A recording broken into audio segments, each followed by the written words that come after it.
उपोषणाच्या चौथ्या दिवशी मनोज जरांगे पाटील यांची तब्येत घालवलेली आहे।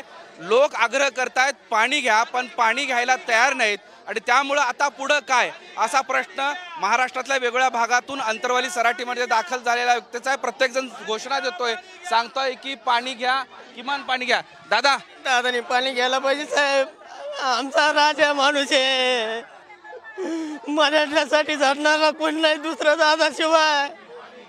अनेक आंदोलन झाले साहेब, पण आता इथून पुढे आंदोलन नाही, भरोसा नाही। मराठ्यांसाठी संघर्ष करणार तुम्ही भवनावरला जाते, कालपासून आले मी 150 किलोमीटर। दादाला पाणी द्या, माझी तळमळीची इच्छा आहे। मी कंटिन्यू 29 तारखे ऑगस्ट पासून सुद्धा दादासोबत आंदोलन आहे, बोलले जात नाहीये।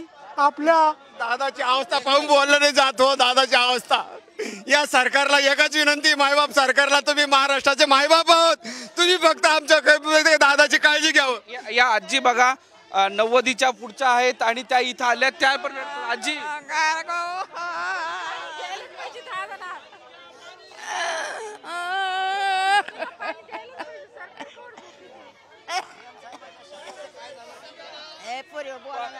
काय आजी पण सगळे। मग आता दादाला पाणी द्यायलाच पाहिजे ना, कवर लोक त्यांचा जीव हे करायला पाहिजे, त्यांना पण नाही अशी भूमिकाच। मग आम्हाला वाटतं पाणी प्यायलाच पाहिजे दादांना, मग सरकारनं कवर झोपीत राहायला पाहिजे, कवर लोक जागी नाही होत सरकार, मग आम्ही पाणी पितो। सगळ्यांच्या डोळ्यात अश्रू आहेत आणि प्रत्येक जण, ताई तुम्ही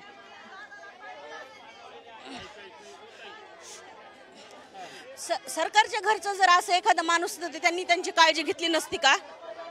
हा, त्यांनी असं ठेवलं असतं का? त्यांनी काळजी घेतलीच असती ना। त्यांच्यासाठी हे कोणीच लागत नाहीयेत का समाज? मग तर खूप येतात मतदान मागायला आमच्या दारात, विचारायला। आता तरी माणसं होते, आता नुसते बायका येऊन सरकारची चप्पी केल्याशिवाय राहणार नाहीत। आता जर असं काही धोका दिला तर एवढंच आमचं मागणं आहे। आता सरकारने हेच लक्षात घ्यावं, आता बायकाच पुढे येणार आहेत सगळ्या। हा, आता बस झाले, त्यांचं लय झाले, आता सरकारचं बी जास्तच झाले। आता दादानी पाणी घ्यावं, सगळ्यांचं मान राखावं, दादांना पाणी घ्यावा। दादाला काही जर झालं तर आम्ही या सरकारला सोडणार नाही। सगळ्या आमदारांना आता अधिवेशनात सगळ्यांना, आमदाराची तर काहीच नाही, आमदार तर गेले कुणीकडे आम्हाला माहित नाही आमदार, पण आम्ही थेट तिथं अधिवेशनात येऊ सगळ्या बायका, आम्ही तिथं अधिवेशनात येऊ। आमच्या दादाला जर काही झालं तर सगळ्या बायका मिळून तुम्ही विनंती केली हा, पाणी घ्यावा त्याने, सलाईन घ्यायची त्याने, आता जीव घायल झालाय, कासायच झालेत, पाणी प्यावा। हे बघा, हे सगळे लोक मराठा समाजातले वेगवेगळ्या ठिकाणून आलेले आहेत आणि आता मनोज जरांगे पाटील कुठल्या मनस्थिती मध्ये आहेत हे सांगणं कठीण आहे, कारण ह्या सगळ्यांचा आग्रह असून सुद्धा ते मात्र घेत नाहीत आणि सकाळपासून ते जागचं उठलेले नाहीत आणि त्यामुळं आत्ता सगळ्यांची चिंता वाढलेली आहे।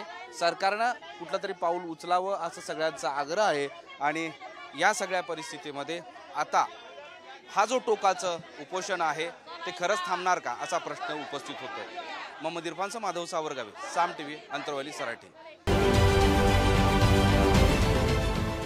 देश विदेशातील प्रत्येक घडामोडींचे लाईव्ह अपडेट मिळवण्यासाठी आता साम टीव्हीच्या सर्व सोशल मीडिया प्लॅटफॉर्मला लाईक, फॉलो आणि सबस्क्राईब करा। तसंच सर्व नोटिफिकेशनसाठी बेल आयकॉन प्रेस करायला विसरू नका।